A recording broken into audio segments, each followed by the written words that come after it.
हाँ, तो हमारा वर्क जो था इसमें होता है कांस्टेंट, क्योंकि इसकी फिक्स्ड वैल्यू होती है। जैसे 2i + 3j + 4k, उसको सॉल्व करने से अपना √17 वगैरह आ रहा है, 54 आ रहा है, 35 आ रहा है, जो भी है, तो इसकी वैल्यू कैसी है? फिक्स है, कांस्टेंट है, सेम। तो एक बार में अगर पुश कर दिया तो वैल्यू जो है वो कैसी रहती है? सेम रहती है, कांस्टेंट रहती है और डिस्प्लेसमेंट होते रहता है। बट क्या हो जब फोर्स जो है वो वेरिएबल, वेरिएबल मतलब बदल रहा हो, चेंज हो रहा हो। जैसे कि समझो हमारे पास एक आधा सिचुएशन है, F = 10x², ये सिचुएशन है और फोर्स जो है x के हिसाब से बदल रहा है। तो डिस्प्लेसमेंट जब 1 मीटर है तो फोर्स कितना होगा? 10 मीटर। डिस्प्लेसमेंट जब 2 मीटर है तो 2 का स्क्वायर 4, 40 न्यूटन। 3 है तो 3 का स्क्वायर 9, 90 न्यूटन। 4 है तो 60, 160 न्यूटन। तो ऐसे वेरिएबल फोर्सेस जो है, ऐसी सिचुएशन अगर है तो यहाँ हम यूज करते हैं फॉर वेरिएबल फोर्सेस इंटीग्रेशन। और इंटीग्रेशन यूज करने के लिए हमें कुछ लिमिट्स वगैरह पुट करनी पड़ती है कि डिस्प्लेसमेंट भैया आप कहाँ से कहाँ तक कर रहे हो, 0 से 1 तक, 0 से 4 तक, 1 से 4 तक, 3 से 4 तक, 2 से 4 तक, जो भी सिचुएशंस है। तो इसके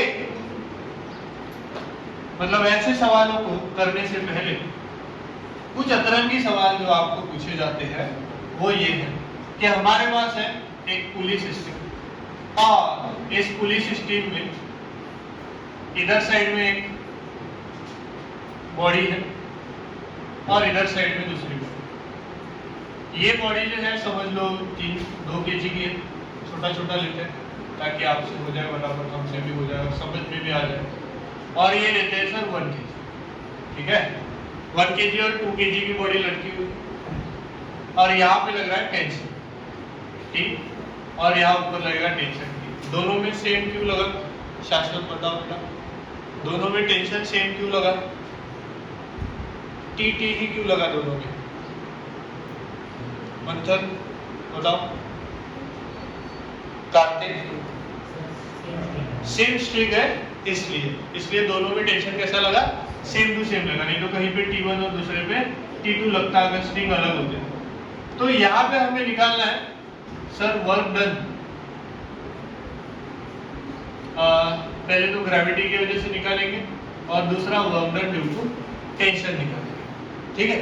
और सिचुएशन ऐसी है कि ये बॉडी ऐसे एक्सेलरेट होगी डाउनवर्ड डायरेक्शन में कि ये यहाँ से इस प्लेस पे आ जाएगी जो 3 मीटर का डिस्प्लेसमेंट कर लेगी। और वैसे ही ये 1 kg की बॉडी ऊपर जाएगी तो ये भी कितने मीटर का डिस्प्लेसमेंट कर लेगी? ऑब्वियसली 3 मीटर का, क्योंकि कंस्ट्रेंट मोशन नहीं है। कंस्ट्रेंट मोशन है क्या? नहीं है, फ्रीली मोशन हो रहा है, बराबर। तो फ्री मोशन में ये अगर 3 मीटर जाती है तो वो भी कितनी जाएगी? 3 मीटर। कंस्ट्रेंट मोशन में पूछ सकते हैं कि नहीं पूछ सकते? नहीं पूछ सकते हैं ना भाई। कंस्ट्रेंट मोशन में अगर आपको डायग्राम दे दे तो ये 3 मीटर का है तो वो 3 मीटर थोड़ी जाता है, वो उससे कम जाता है। फिर वो निकालेंगे कैसे? तो t × x × cos theta plus t × x × cos theta, उसके मदद से अपने को x मिल जाएगा। ऊपर कितना गया तो इसका डिस्प्लेसमेंट कुछ अलग, उसका डिस्प्लेसमेंट कुछ अलग, तो दोनों का वर्क भी अलग। When we talk about 2 kg बेटा देखो ध्यान, 2 kg किसके वजह से चाहिए सर? ग्रेविटी की वजह से। तो 2 kg ग्रेविटी पे नीचे कितना लगाएगी? 2g, है ना। और डिस्प्लेसमेंट भी नीचे ही हुआ है, कितना? 3 मीटर। So what is the work done? So it is the force due to gravity into displacement. Sir force due to gravity कितना हुआ है? 2 × g। वाह। और डिस्प्लेसमेंट कितना हुआ है? 3। Very simple sir. Work of 2 kg body due to gravity is how much now? It is कितना? 60 joule. जब भी न्यूटन लिखा था, न्यूटन लिखा था, याद आता था? जूल लिखा था ना work done. So it is 60 joule बेटा। समझ गया कैसा है? अब work done due to 1 kg is how much then? Work done due to 1 kg is how much? तो सर 1 kg का ब्लॉक निकालो, पहले निकाल लिया सर।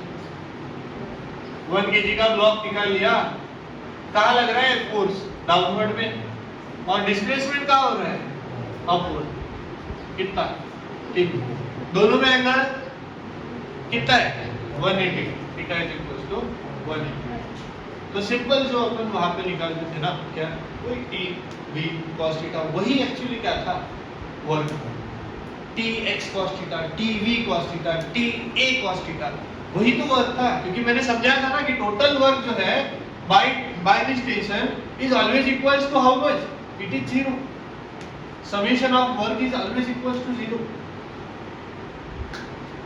और वर्क मतलब क्या, फोर्स इनटू डिस्प्लेसमेंट। डिफरेंशिएट किया डिस्प्लेसमेंट को तो क्या मिलेगा, वेलोसिटी। डिफरेंशिएट किया वेलोसिटी को क्या मिलेगा, एक्सेलरेशन। इसलिए तो tx equals to 0, cos theta equals to 0, tv cos theta equals to 0 और a cos theta is also equals to 0। समझ, देखते हैं नेट टेंशन, नेट वर्क 0 आता है कि नहीं आता है ड्यू टू टेंशन। यहाँ पे कितना आएगा बेटा, देखो, force due to 1 kg into displacement. तो force due to 1 kg into displacement and cos कितना, 180। यहाँ पे कितना आएगा, cos 0 डिग्री। तो ये मत, यहाँ पे देखो 1 kg कितना आएगा, 1 into g into s into cos 180 minus, तो हाउ मच, -30 जूल। न्यूटन ही आ रहा है, मुझे ऐसा लग रहा है कि जब अपन ने न्यूटन ही लिखा। आप लोगों ने यूनिट क्या लिखा, चेक करो, इसके पहले का जूल ही लिखा है, पक्का, ठीक। So work done due to 1 kg is how much, -30। Work done due to 22 kg is how much, 60 joule. And net work done on the system is how much, net work done on the system is how much, 60 plus -30, that will be the net work done, and it is how much, +30, बराबर, +30। But what about the tension, क्योंकि वहां पे तो tension ले रहे ना force की जगह पे, वो तो 0 ले रहे ना अपन, तो आता कि नहीं आता वो भी देखिए। पहले इस पे बात करते हैं। सर 2 kg टेंशन ऊपर लगेगा और डिस्प्लेसमेंट कहाँ हो रहा है, नीचे, s is equals to 3 metre. Sir, how much is the angle here? 180. So work done by 2 kg. So it is tension, मतलब force multiplied by displacement multiplied by cos 1 meter. तो लगाओ फिर कितना आएगा? T multiplied by S is 3 meter multiplied by cos -1. So it is -3T. Work done due to 2 kg is how much? -3T. दूसरा देखो on 1 kg,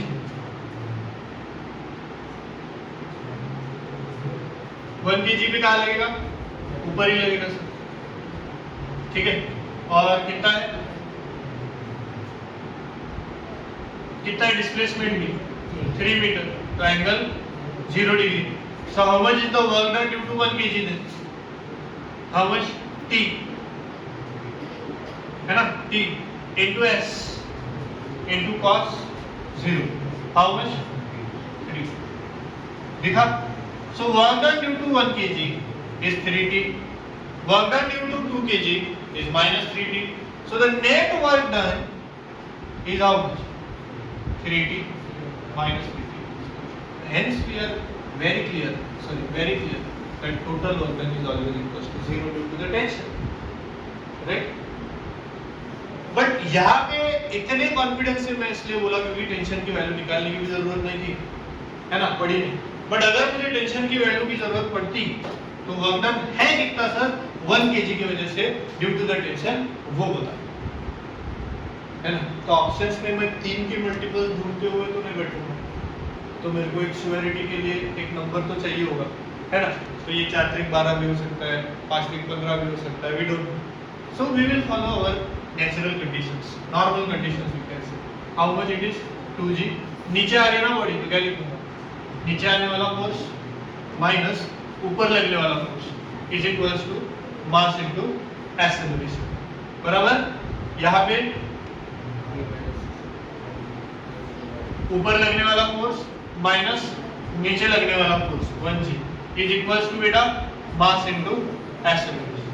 दोनों को add करेंगे, टी कट जाएगा, 2g minus g is g, 2a plus a is 3. So I got the value of A, that is g by 3. 9 by 3 मत समझ. And when I have the acceleration, it is how much? G by 3 बेटा. तो t is equals to क्या मिलेगा? इसको ले रहा हूँ मैं. T minus j is equals to 1.